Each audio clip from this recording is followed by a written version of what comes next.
Hello everyone, welcome to दीक्षा शाला। हमने एक बड़ा सा ब्लॉग बनाया लगभग 12 मिनट का। उसमें शायद सारी चीज़ें क्लियर नहीं हुई।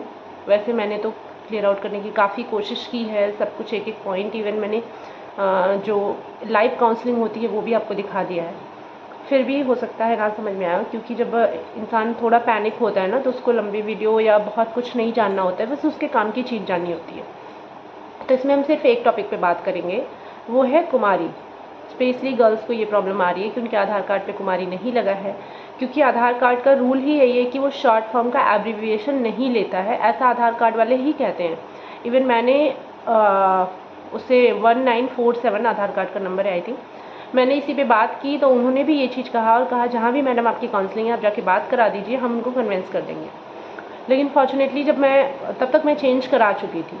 फिर दूसरे दिन वो रिसिप्ट लेके जब मैं पहुंची तो उन्होंने रिसिप्ट मांगा ही नहीं। मैंने भी खुद से नहीं दिया, मुझे क्यों पैनिक होना।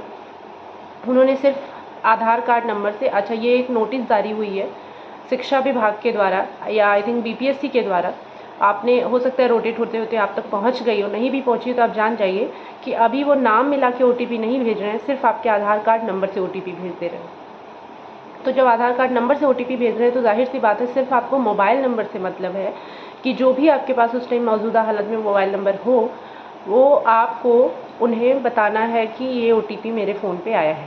कुछ लोग पूछ रहे थे क्या दूर फ़ोन होगा तो चल जाएगा। एक्चुअली उन्होंने अपने हाथ में मुझसे फ़ोन लिया और फिर देखा ये चीज़।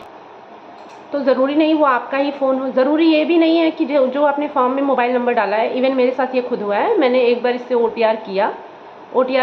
रजिस्ट्रेशन मैंने इससे किया अपने जो आधार कार्ड वाले से अटैच है उस मोबाइल नंबर से। तो फिर वो मैंने गलत डाल दिया था, मुझे लगा था वो एग्ज़ाम के लिए सेंटर है तो मैंने वो चूज़ कर लिया था, पेमेंट नहीं किया था। फिर मैंने वापस से दूसरे मोबाइल नंबर से किया क्योंकि मुझे फिर अपने बॉर्डर का डिस्ट्रिक्ट चूज़ करना था, क्योंकि मैं यूपी से बिलोंग करती हूँ तो मुझे जाहिर सी बात है जो यूपी बिहार के बॉर्डर पे डिस्ट्रिक्ट हो वही डालने थे।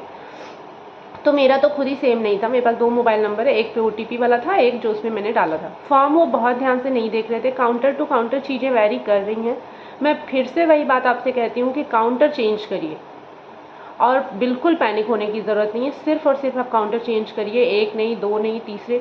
कुमारी वाली प्रॉब्लम मुझसे दूसरे दिन जब मैं आई हूँ तो उन्होंने मुझसे पूछा ही नहीं, उस बारे में कोई बात ही नहीं की। सिर्फ आधार नंबर से उन्होंने मेरे पे ओटीपी सेंड किया, मैंने उनको ओटीपी बताया और डॉक्यूमेंट सिर्फ वाटरमार्क वाले। अच्छा, कुछ लोग को ये भी शायद नहीं समझ में आ रहा है वाटरमार्क वाला डॉक्यूमेंट्स क्या है। तो जब आप अपना यूज़र आईडी और पासवर्ड उसमें डालेंगे तो आपको आएगा कि ये 5 डॉक्यूमेंट्स आपने अपलोड किया है, सीटेट का, इंटर, हाई स्कूल, डीएलएड या हो सकता है हाई स्कूल और ग्रेजुएशन जो यूपी वाले हों, और साथ ही साथ आधार कार्ड। यही 5 डॉक्यूमेंट्स हैं। तो वो पाँचों डॉक्यूमेंट का जब आप प्रिंट आउट कराएंगे ना उस पर से डाउनलोड करके, तो उस पर कुछ आपका रजिस्ट्रेशन नंबर ऐसे छप के आएगा अपने आप ही, उसी रजिस्ट्रेशन नंबर को वाटरमार्क कहते हैं। आई थिंक आपकी जो भी डाउट थे वो क्लियर हो गए होंगे। तो जिनका भी कुमारी वगैरह का इशू है पहले एक बार आप आके अपना करवा लें, अगर हो जाता है तो इतना परेशान होने की ज़रूरत नहीं है। आप जेन्युइन कैंडिडेट हैं तो आपको वो परेशान नहीं करेंगे। परेशान का मतलब कि आप सिलेक्शन से बाहर तो नहीं होंगे, ये श्योर है। तो मेरे ख्याल से ये केएम वाली प्रॉब्लम और ये क्या बोलते हैं जो भी आधार कार्ड के ओटीपी वाली प्रॉब्लम है, ये दोनों तो दूर हो चुकी होगी और ओटीपी का भी अब कोई इशू नहीं है। उसके लिए भी उन्होंने नोटिस निकाल दिया है कि सिर्फ आप आधार नंबर से ओटीपी कर लीजिए, ना कि नाम मिला के। पहले नाम मिलाते थे इसलिए इशू होता था। आई होप ये दोनों समस्या आपकी सॉल्व हो गई है, तो आप फटाफट आके अपना करा लीजिए एंड थैंक यू।